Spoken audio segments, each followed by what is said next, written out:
For about half a century now, there's been this hidden engine powering the global economy, the oil dollar system. But that engine, well, it's starting to show some real signs of trouble. So today, we're going to dig into the powerful forces that are completely reshaping the world of oil as we know it. All right, so here's how we're going to break this down. First, we'll get a handle on this system that's been the bedrock of global finance for ages, the petrodollar. Then we'll look at the cracks that are starting to show up. We'll even get into the nitty-gritty of crude oil itself.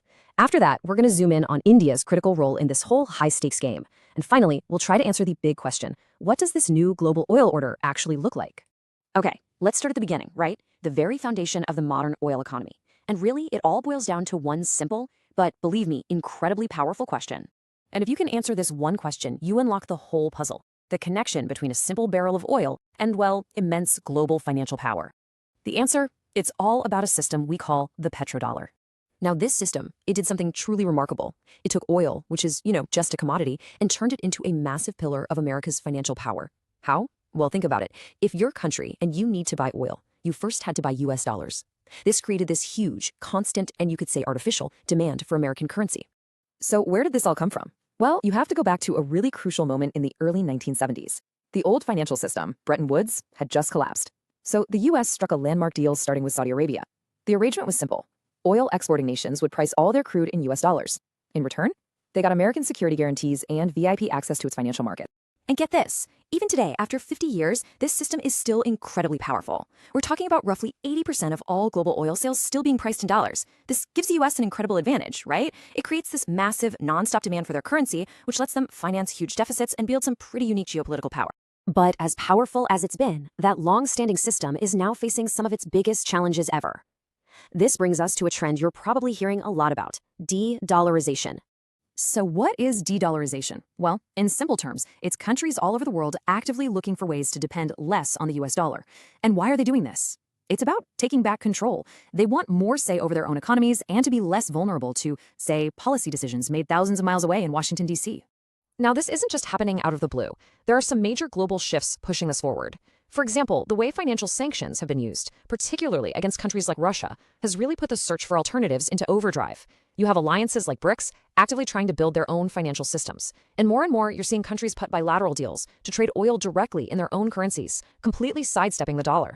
Okay, so to really understand these changing trade flows, especially from an Indian perspective, we need to take a quick step back and look at the commodity at the heart of all this. Because, you see, when we say oil, it's not just one single thing.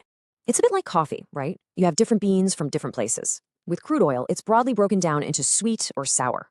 Sweet crude, which you find in places like the US, is low in sulfur, making it easier and cheaper to refine.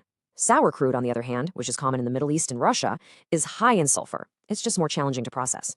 And this difference is absolutely critical, because a country's refineries are often built to handle a specific kind of crude, which can lock them into certain trade partners. So who are the big players in this game? Well, when it comes to production, three names always come to the top: the United States, Saudi Arabia, and Russia. These three, they're really the undisputed heavyweights of global oil supply. But here's where it gets really interesting. This slide shows a super important point. Just having a lot of oil underground doesn't automatically mean you have power in the market. I mean, just look at Venezuela. It has the world's largest proven oil reserves, the largest. Yet its exports are tiny compared to countries with much less oil. The reason? It all comes down to geopolitics and, of course, sanctions.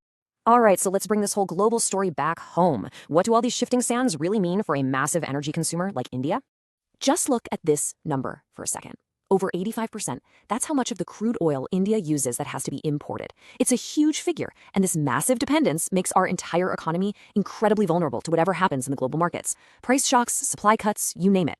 And this isn't just some abstract economic theory. It has a very real, direct impact on all of us. Just a $10 increase in the price of a barrel of oil, that can be enough to push up inflation, making things more expensive for everyone. And it can actually slow down our country's GDP growth. That's the reality of our situation. So naturally, this brings up a very important question. What about our safety net, our emergency supply?